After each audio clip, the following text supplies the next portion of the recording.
Gaze upon the magnificent bronze monument of Vertieres and let your imagination take you back to August 1791, when the slave revolt began after a secret ceremony at Bois-Caïma.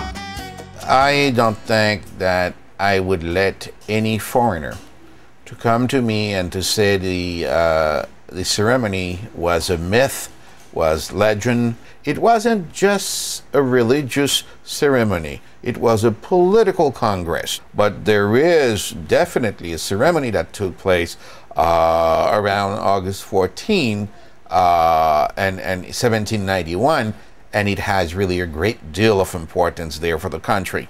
Why? Because this ceremony was essential to the unity, because you have to have a chain of command when you are really doing some kind of revolution. You have to have a chain of command.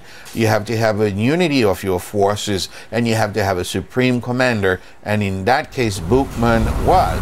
Bon Dieu qui crée la terre, qui fait soleil qu'éclaire nous. Bon Dieu qui soulève la mer, qui fait l'orage dans la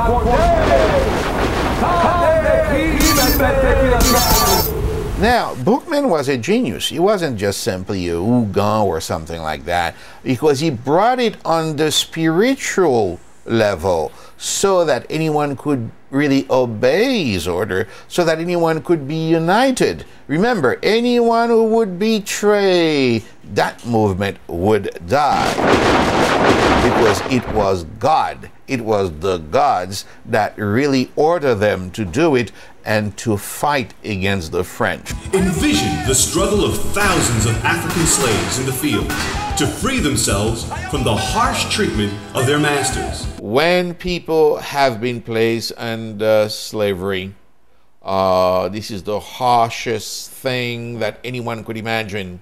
When you could be killed for every single reason, when you are considered even less worthy than an animal, and knowing this and having lived under this regime for roughly 300 years, a lot of people decided that it was time that they get out of this situation. After years of bloodshed, on November 18, 1803, the French army was defeated at the fight of Vertieres, and days later, Napoleon's troops were finally ousted from Haiti. It was the beginning of something the world had never seen before. Black slaves were going to defeat their masters. This was the first time something like that happened in the world. And that revolution had its ramification throughout the world. This event marked the end of slavery as well as the end of Napoleon's plans to conquer North America. Napoleon did not have any army to continue his conquest of North America. And that was the reason that he sold Louisiana for 3 cents an acre, $15 million, that doubled the surface area of America. Haiti was born, and the first independent black nation in the New World was established on January 1st, 1804. It is too bad that only a few historians have acknowledged this. And I'm telling you, even the fact that Haitians really fought for the American War of Independence, it's only by 1986 that President Reagan acknowledged this.